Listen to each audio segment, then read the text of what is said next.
India block 233 ಇದ್ದು 235ಕ್ಕೆ ವಿಸ್ತರಣೆಯಾಗಿದೆ ಒಟ್ಟು ಸಂಖ್ಯೆಗಳಲ್ಲಿ. ಹಾಗಾದ್ರೆ ಇಂಡಿಯಾ ಈ ಒಂದು ಬ್ಲಾಕ್ ಇತ್ತಲ್ಲ, ಇದು ಹೇಗೆ ಗೆಲ್ಲೋದಿಕ್ಕೆ ಅಥವಾ ಹೆಚ್ಚು ಸೀಟ್ಗಳನ್ನು ಗಳಿಸೋದಿಕ್ಕೆ ಅದಕ್ಕೊಂದು ಬೂಸ್ಟ್ ಸಿಗೋದಿಕ್ಕೆ ಈ ಇಂಡಿಯಾ ಬ್ಲಾಕ್ ಇದಕ್ಕೆ ಹೆಸರು ನಾಮಕರಣ ಸಮಾರಂಭ ನಡೆದಿರುವಂಥದ್ದು ನಮ್ಮದೇ ಬೆಂಗಳೂರಿನಲ್ಲಿ. ಯಾಕಂದ್ರೆ UPA ಅನ್ನುವಂತಹ ಒಂದು ಹಳೆಯ ಮಾಡೆಲ್ ಅನ್ನ ತೆಗೆದು ಅದಕ್ಕೆ ಇಂಡಿಯಾ ಅನ್ನುವಂತಹ ಹೊಸ ಹೆಸರನ್ನ ಇಟ್ಟಿರುವಂಥದ್ದೇ ನಮ್ಮ ಬೆಂಗಳೂರಿನಲ್ಲಿ. ಮೊದಲ ಸಭೆಯನ್ನ ಪಾಟ್ನಾದಲ್ಲಿ ಮಾಡ್ತಾರೆ, ಎರಡನೇ ಸಭೆಯನ್ನ ಮುಂಬೈಯಲ್ಲಿ ಮಾಡ್ತಾರೆ, ಮೂರನೇ ಸಭೆಯನ್ನ ಬೆಂಗಳೂರಿಗೆ ಬಂದಾಗ ಇದೊಂದು ನಾಮಕರಣ ಆಗುತ್ತೆ. ನಾಮಕರಣ ಆದ ನಂತರದ ಕಥೆಯನ್ನ ಕೂಡ ನಾವು ಮರಿಬಾರ್ದು, ಯಾಕಂದ್ರೆ ಈ ಸಂದರ್ಭದಲ್ಲಿ ಇದು ನೆನಪು ಮಾಡ್ಕೊಳ್ಳೋದು ಸೂಕ್ತ. ನಾಮಕರಣದ ನಂತರ ಯಾರು ಇದರ ಅಡಿಗಲ್ಲು ಸಮಾರಂಭದ ಅಧ್ಯಕ್ಷತೆ ವಹಿಸಿದ್ರಲ್ಲ, ಅಂದ್ರೆ ಈ ಇಂಡಿಯಾ ಬ್ಲಾಕ್ನ ಅಧ್ಯಕ್ಷತೆ ವಹಿಸಿದಂಥವರು ಅವತ್ತು ಬಿಹಾರದ ಮುಖ್ಯಮಂತ್ರಿಯಾಗಿ ನಿತೀಶ್ ಕುಮಾರ್ ಅವರು ತಮ್ಮ ಪಾಟ್ನಾದಲ್ಲಿನೇ ಈ ವಿಚಾರಗಳನ್ನ ಅವರು ಏನು ಇಂಡಿಯಾ ಬ್ಲಾಕ್ ಅನ್ನ ಸ್ಥಾಪನೆ ಮಾಡುವಂತ ಮೊದಲ ಸಭೆಯನ್ನು ನಡೆಸಿದ್ರು. ಆದ್ರೆ ಅವರೇನೆ ಇಂಡಿಯಾ ಅನ್ನುವಂತಹ ನಾಮಕರಣದ ನಂತರ ಹೊರಗಡೆ ಹೋಗಿದ್ದಂಥದ್ದು ಕೂಡ ಇತ್ತು. ಆದ್ರೆ ಇವೆಲ್ಲದರ ನಂತರ ಈಗ ಹೇಗೆ ಇಂಡಿಯಾ ಈ ರೀತಿಯಾಗಿ ಬೂಸ್ಟ್ ಪಡ್ಕೊಳ್ಳೋದಕ್ಕೆ ಸಾಧ್ಯ ಆಯಿತು ಅನ್ನೋದನ್ನ ನೋಡಿದಾಗ ಬಹಳ ಮುಖ್ಯವಾಗಿ ನಾವಿಲ್ಲಿ ಪಾಯಿಂಟ್ ಔಟ್ ಮಾಡಬೇಕಾಗಿರುವಂಥದ್ದು ಕರ್ನಾಟಕ ಮಾಡೆಲ್. ಅಂದ್ರೆ ವಿಶೇಷವಾಗಿ ಏನು ಗ್ಯಾರಂಟಿ ಯೋಜನೆಗಳನ್ನ ಕರ್ನಾಟಕದಲ್ಲಿ ಜಾರಿಗೆ ತಂದಿದ್ರು, ಅದನ್ನ ತನ್ನ ಗ್ಯಾರಂಟಿ ಕಾರ್ಡ್ಗಳ ಮೂಲಕವಾಗಿ ದೇಶವ್ಯಾಪಿ ಹೇಳ್ತಾ ಬಂದಿರುವಂಥದ್ದು ಕಾಂಗ್ರೆಸ್. ಅದರಲ್ಲೂ ವಿಶೇಷವಾಗಿ ಹೇಳಿರುವಂತಹ ಮಹಾಲಕ್ಷ್ಮಿ ಯೋಜನೆ ಇರ್ಬೋದು, ಹಾಗೇನೆ ಮೊದಲ ಉದ್ಯೋಗ ಪಕ್ಕಾ ಅನ್ನುವಂತಹ ಒಂದು ಯೋಜನೆಯನ್ನ ತಮ್ಮ ಪ್ರಣಾಳಿಕೆಯಲ್ಲಿ ಘೋಷಣೆ ಮಾಡಿರುವಂಥದ್ದು ಇರ್ಬೋದು. ಹಾಗೇನೆ ಇನ್ನೂ ಒಂದು ಮುಖ್ಯವಾದಂಥ ಅಂಶವನ್ನು ಪಾಯಿಂಟ್ ಔಟ್ ಮಾಡ್ಬೋದು, ಲೈಕ್ ಅಗ್ನಿವೀರ್ ಯೋಜನೆ ಅಂತದನ್ನ ಸ್ಕ್ರಾಪ್ ಮಾಡ್ತೀವಿ ಅನ್ನೋದಿರ್ಬೋದು. ಈ ಎಲ್ಲ ಅಂಶಗಳು ಕೂಡ ಅವರನ್ನ ಹೆಚ್ಚು ಶಕ್ತಿಯುತವಾಗಿ ಕೆಲವು ರಾಜ್ಯಗಳಲ್ಲಿ ಜನರನ್ನ ತಲುಪೋದಿಕ್ಕೆ ಸಾಧ್ಯ ಮಾಡಿದೆ ಅಂತೇಳಿ. ಎರಡನೇದು ಮೈತ್ರಿ ಪಕ್ಷಗಳ ನಡುವಿನ ಒಂದು ವಿಶ್ವಾಸದ ಗಳಿಕೆ. ಕಳೆದ 2019 ಒಂದು ಮಾಡೆಲ್ ಅನ್ನು ನೋಡಿದ್ವಿ ಕರ್ನಾಟಕದಲ್ಲಿ. JDS ಮತ್ತು ಕಾಂಗ್ರೆಸ್ನವರ ಒಂದು ಜೊತೆಯಾದಂತಹ ಸರ್ಕಾರ. ಆ ಸರ್ಕಾರದ ಅವಧಿಯಲ್ಲಿನೇ 2019 ಲೋಕಸಭಾ ಚುನಾವಣೆ ಎದುರಿಸಿದಾಗ ಇಬ್ರು ಜೊತೆಗೆ ಇದ್ರು, ಹೆಗಲ ಮೇಲೆ ಹೆಗಲು ಕೈ ಹಾಕ್ತಾ ಇದ್ರು. ಆದ್ರೆ ಬಗಲಲ್ಲಿ ಮತ್ತೊಬ್ರು ಇನ್ನೊಂದು ರೀತಿಯಲ್ಲಿ ಒಬ್ಬರಿಗೆ ಇನ್ನೊಬ್ರು ಚುಚ್ಚುವಂತಹ ಕೆಲಸವನ್ನು ಕೂಡ ಮಾಡ್ತಾ ಇದ್ರು ಅನ್ನೋಂಥದ್ದು ಸ್ಪಷ್ಟವಾಗಿತ್ತು. ಅದಕ್ಕಾಗಿ ಒಂದೊಂದು ಸೀಟಿಗೆ ಸೀಮಿತ ಆಗಿದ್ರು. ಅದು ಈ ಬಾರಿ ಹಾಗಾಗಲಿಲ್ಲ. ಇಂಡಿಯಾ ಬ್ಲಾಕ್ ಕೂಡ ಅಚ್ಚುಕಟ್ಟಾದಂಥ ಒಂದು ಮೈತ್ರಿಯನ್ನು ಮಾಡಿಕೊಂಡು, ಅಫ್ಕೋರ್ಸ್ NDA ಕೂಡ ತನ್ನ ಮೈತ್ರಿಯ ವಿಚಾರದಲ್ಲಿ ತುಂಬಾ ಚೆನ್ನಾಗಿನೇ ನಿಭಾಯಿಸಿಕೊಂಡಿತ್ತು. ಕರ್ನಾಟಕದಲ್ಲೂ ನೋಡಿದ್ವಿ, ದೇಶದ ಬೇರೆ ಭಾಗಗಳಲ್ಲೂ ನೋಡಿದ್ವಿ. ಆದ್ರೆ ಮೈತ್ರಿ ಪಕ್ಷಗಳ ನಡುವಿನ ವಿಶ್ವಾಸ ಗಳಿಕೆ ಇದೆಯಲ್ಲ, ಅದು ಇಂಡಿಯಾ ಬ್ಲಾಕ್ನ ಬಹಳ ದೊಡ್ಡ ಸಕ್ಸಸ್ ಆಯಿತು. ಅದರಲ್ಲೂ ವಿಶೇಷವಾಗಿ ಅಖಿಲೇಶ್ ಮತ್ತು ರಾಹುಲ್ ಗಾಂಧಿ ಅವರ ಜಂಟಿ ಯಾತ್ರೆಗಳನ್ನೇನು ಅವರು ಉತ್ತರ ಪ್ರದೇಶದಲ್ಲಿ ಮಾಡಿದ್ರು, ಅದು ಅತ್ಯಂತ ಯಶಸ್ವಿ ಆಯಿತು. ಅಖಿಲೇಶ್ ಯಾದವ್ ಅವರು ಮೊದಲು ಭಾಷಣ ಮಾಡ್ತಿದ್ರು, ನಂತರ ಅಲ್ಲಿ ರಾಹುಲ್ ಗಾಂಧಿ ಭಾಷಣ ಮಾಡ್ತಾ ಇದ್ರು. ಇದು ಆ ಒಂದು ಇಂಪ್ಯಾಕ್ಟ್ ಅನ್ನು ಜಾಸ್ತಿ ಮಾಡ್ತಾ ಇತ್ತು ಉತ್ತರ ಪ್ರದೇಶದಂತಹ ರಾಜ್ಯದಲ್ಲಿ.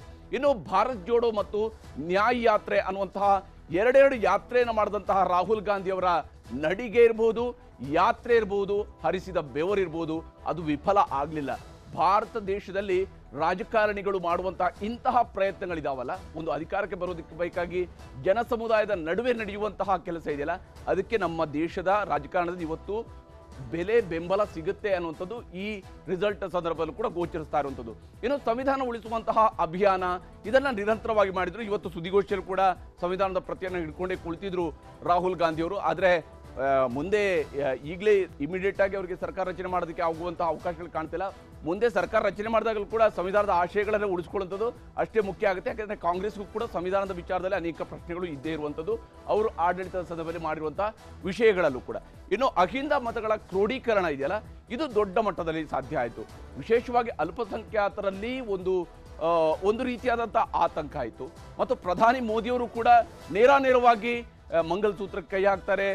ಇವರು ಏನು ವಿಶೇಷವಾಗಿ ಮೀಸಲಾತಿಯನ್ನು ಆ ಕಡೆಯಿಂದ ಈ ಕಡೆಗೆ ತರ್ತಾರೆ ಅನ್ನುವಂಥದ್ದು, ಈ ಎಲ್ಲ ವಿಚಾರಗಳಿದ್ವಲ್ಲ, ಇದು ಅಲ್ಪಸಂಖ್ಯಾತರ ಮತಗಳನ್ನು ಮತ್ತಷ್ಟು ಕ್ರೋಢೀಕರಣ ಮಾಡ್ತು.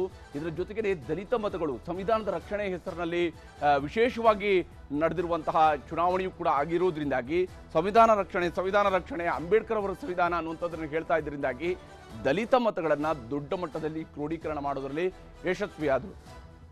ಇದು ಬಹಳ ಮುಖ್ಯವಾಗಿ ಈ ಬಾರಿಯ ಲೋಕಸಭಾ ಚುನಾವಣೆಯಲ್ಲಿ ಎರಡೂ ಮೈತ್ರಿಕೂಟಗಳ ನಿಟ್ಟಿನಲ್ಲಿ ನಾವು ನೋಡಬೇಕಾಗಿರುವಂತಹ ಅಂಶಗಳು. ಇನ್ನು ಬಿಜೆಪಿಗೆ ಈ ಬಾರಿಯ ಲೋಕಸಭಾ ಚುನಾವಣೆಯಲ್ಲಿ ಸಿಕ್ಕಿರುವಂತಹ ಒಂದಿಷ್ಟು ಸಿಹಿ ಏನು, ಒಂದಿಷ್ಟು ಕಹಿ ಏನು ಅನ್ನೋದನ್ನು ನೋಡ್ತಾ ಹೋದ್ರೆ, ಕೇರಳದಲ್ಲಿ ಲೋಕಸಭೆ ಚುನಾವಣೆಯಲ್ಲಿ ಖಾತೆಯನ್ನು ತೆರೆದರು. ಯಾವ ರಾಜ್ಯದಲ್ಲಿ ಒಂದು ಸೀಟ್ ಗೆಲ್ಲೋದಕ್ಕೂ ಕೂಡ ಸಾಧ್ಯ ಆಗದಿರುವಂಥದ್ದು, ಅಸೆಂಬ್ಲಿಯಲ್ಲಿ ಕೇವಲ ಒಂದೇ ಒಂದು ಬಾರಿ ಒಂದು ಸೀಟ್ ಗೆದ್ದಿರೋದು ಬಿಟ್ಟರೆ ಬೇರೆ ಯಾವ ಸೀಟ್ ಗೆಲ್ಲೋದಕ್ಕೆ ಸಾಧ್ಯ ಆಗದಿರುವಂತಹ ಪಕ್ಷ ಇವತ್ತೊಂದು ಲೋಕಸಭೆ ಕ್ಷೇತ್ರವನ್ನು ಗೆಲ್ಲೋದಕ್ಕೆ ಸಾಧ್ಯ ಆಗಿದೆ ಕೇರಳದಲ್ಲಿ, ತ್ರಿಶೂರಿನಲ್ಲಿ. ಹಾಗೇನೆ ವಿಶೇಷವಾಗಿ ತಿರುವನಂತಪುರಂನಲ್ಲೂ ಕೂಡ ದೊಡ್ಡ ಮಟ್ಟದ ಫೈಟ್ ಕೊಡೋದರಲ್ಲಿ ಬಿಜೆಪಿ ಯಶಸ್ವಿಯಾಗಿತ್ತು. ಎರಡನೇದು, ಒಡಿಶಾ ಮತ್ತು ಅರುಣಾಚಲ ಪ್ರದೇಶದಲ್ಲಿ ಸರ್ಕಾರ ರಚನೆ ಮಾಡುವಂತಹ ಒಂದು ಬಹುಮತವು ಸಿಕ್ಕಿರೋದು ಮತ್ತು ಒಡಿಶಾದಲ್ಲಿ ದೊಡ್ಡ ಸಂಖ್ಯೆಯಲ್ಲಿ ಲೋಕಸಭೆ ಚುನಾವಣೆಯಲ್ಲಿ ಕೂಡ ಗೆಲುವನ್ನು ದಾಖಲಿಸಿಕೊಂಡಿದ್ದು. ಒಡಿಶಾದ ಮತ್ತು ಅರುಣಾಚಲ ಪ್ರದೇಶದ ವಿಧಾನಸಭೆಯಲ್ಲಿ ಗೆಲುವು ದಾಖಲಿಸಿಕೊಂಡು ಸರ್ಕಾರ ರಚನೆ ಮಾಡಿದ್ರು, ಜೊತೆಗೆ ಲೋಕಸಭೆಯಲ್ಲೂ ಕೂಡ ದೊಡ್ಡ ಗೆಲುವನ್ನು ದಾಖಲಿಸಿಕೊಂಡ್ರು. ಪಶ್ಚಿಮ ಬಂಗಾಳದಲ್ಲಿ ಅವರಿಗೆ ನಿರೀಕ್ಷಿತ ರಿಸಲ್ಟ್ ಬರಲಿಲ್ಲ. ಇದು ಬಿಜೆಪಿಯನ್ನ ಅದು ನಂಬಿಕೊಂಡಿದ್ದಂತಹ ಮ್ಯಾಜಿಕ್ ನಂಬರ್ ಅನ್ನ ದಾಟಿಸೋದ್ರಲ್ಲಿ ವಿಫಲ ಆಗಿರುವಂಥದ್ದಕ್ಕೆ ಪ್ರಮುಖ ಕಾರಣ ಪಶ್ಚಿಮ ಬಂಗಾಳದಲ್ಲಿ ಅವರೇನು 25ರ ಟಾರ್ಗೆಟ್ ಇಟ್ಕೊಂಡು ಹೊರಟಿದ್ರು, ಆದರೆ ಅದು ಸಾಧ್ಯ ಆಗಲಿಲ್ಲ ಪಶ್ಚಿಮ ಬಂಗಾಳದಲ್ಲಿ ಅನ್ನುವಂಥದ್ದು. ಇದು ಬಹಳ ದೊಡ್ಡದಾದಂತಹ ಹೊಡೆತವನ್ನ ಬಿಜೆಪಿಗೆ ಅಲ್ಲಿ ಕೊಟ್ಟಿತ್ತು. ಹಾಗೆಯೇ ಇನ್ನೊಂದು ಅಂಶವನ್ನ ನಾವು ಉಲ್ಲೇಖ ಮಾಡಲೇಬೇಕು.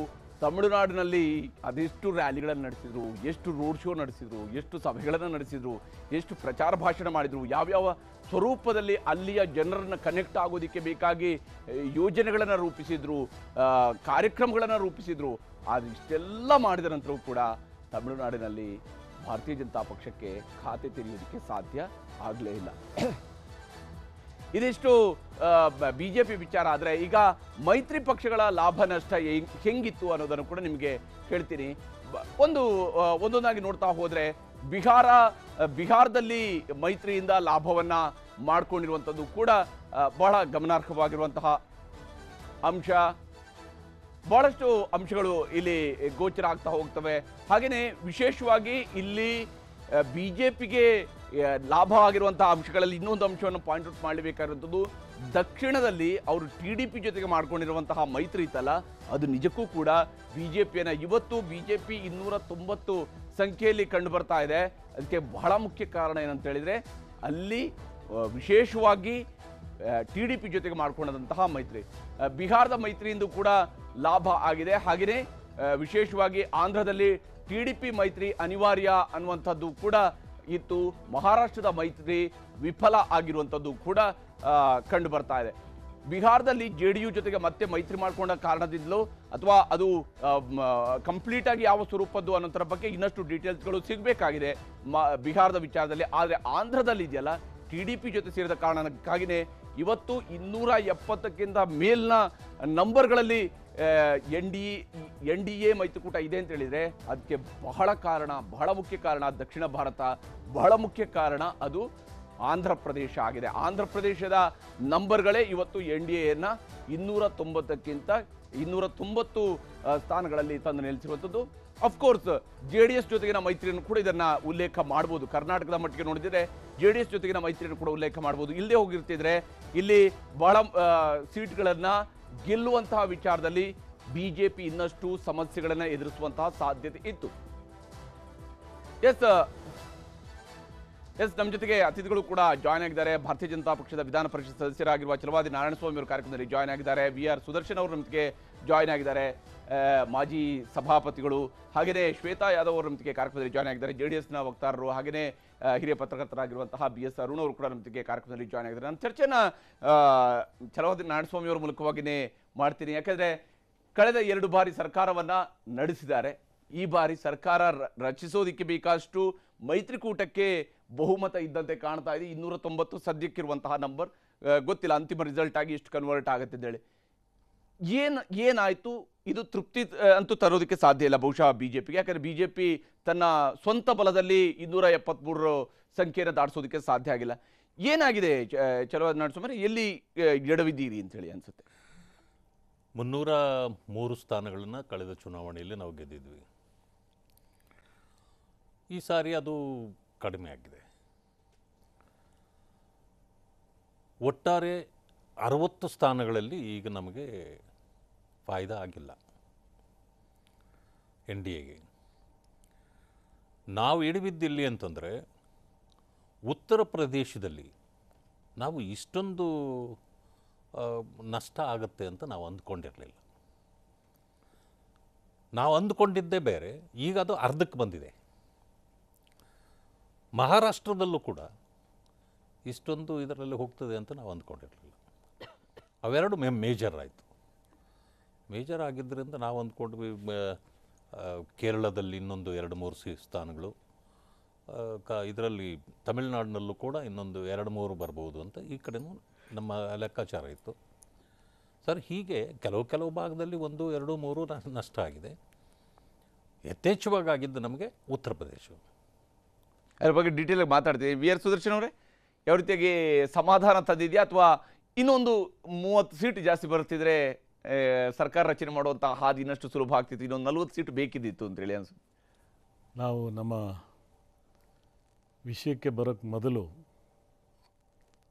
ಭಾರತದ ಪ್ರಜಾಪ್ರಭುತ್ವ ಮತ್ತು ಚುನಾವಣೆಗಳ ಬಗ್ಗೆ ಮಾತಾಡೋ ಸಂದರ್ಭದಲ್ಲಿ, ಯಾಕಂದರೆ ಇಡೀ ಪ್ರಪಂಚದಲ್ಲೇ ಭಾಳ ದೊಡ್ಡ ಪ್ರಜಾಪ್ರಭುತ್ವದ ರಾಷ್ಟ್ರ ಅಂಥೇಳಿ ಅದರ ಹೆಗ್ಗಳಿಕೆ ಕೂಡ ನಮಗಿದೆ. ಇದಕ್ಕೆ ಭಾಳ ದೊಡ್ಡ ಬುನಾದಿಯನ್ನು ಹಾಕ್ಕೊಂಡವ್ರನ್ನೂ ಕೂಡ ನಾವು ನೆನಪು ಮಾಡ್ಕೋಬೇಕಾಗತ್ತೆ. ಗಾಂಧಿಯವರ ತ್ಯಾಗ, ಶ್ರಮ, ಹೋರಾಟ ಇಲ್ಲದೇ ಇದ್ದಿದ್ದರೆ ಸ್ವಾತಂತ್ರ್ಯ ಸಂಗ್ರಾಮ ನಮಗೆ ಆಗ್ತಿರಲಿಲ್ಲ. ಅದ್ರ ಜೊತೆಗೆ ಅನೇಕ ಹಿರಿಯರು ಕೂಡ ತ್ಯಾಗವನ್ನು ಮಾಡಿದ್ದಾರೆ. ಅದರ ಜೊತೆಗೆ ಪ್ರಥಮ ಪ್ರಧಾನಮಂತ್ರಿಯಾಗಿ ನೆಹರೂರವರು ಪ್ರಜಾಪ್ರಭುತ್ವದ ಒಂದು ಗಟ್ಟಿ, ಅದರ ಮಹತ್ವವನ್ನು ಹೆಚ್ಚು ಮಾಡ್ತಕ್ಕಂಥದ್ದು, ಅದಕ್ಕೆ ತುಂಬ ಶ್ರಮವನ್ನು ತುಂಬ ದೀರ್ಘಕಾಲದಲ್ಲಿ ಆಲೋಚನೆಯನ್ನು ಮಾಡಿದ್ದಾರೆ. Short term, medium term, long ಟರ್ಮಲ್ಲೂ ಕೂಡ. ಕನ್ನಡಿಗರ ನೆಚ್ಚಿನ ನ್ಯೂಸ್ 18 ಕನ್ನಡ ಈಗ ವಾಟ್ಸ್ಆಪ್ನಲ್ಲೂ ಲಭ್ಯ. ಕರ್ನಾಟಕ, ದೇಶ ವಿದೇಶಗಳ 360 ಡಿಗ್ರಿ ಸುದ್ದಿಯ ವಿವರಗಳನ್ನ ನಿಮ್ಮ ಕೈ ಬೆಳುಗಳಲ್ಲೇ ಪಡಿಲಿಕ್ಕೆ ಈ QR ಕೋಡ್ ಅನ್ನ ಸ್ಕ್ಯಾನ್ ಮಾಡಿ, ನಮ್ಮ ಚಾನಲ್ ಫಾಲೋ ಮಾಡಿ, ನೋಟಿಫಿಕೇಶನ್ ಆನ್ ಮಾಡಿ.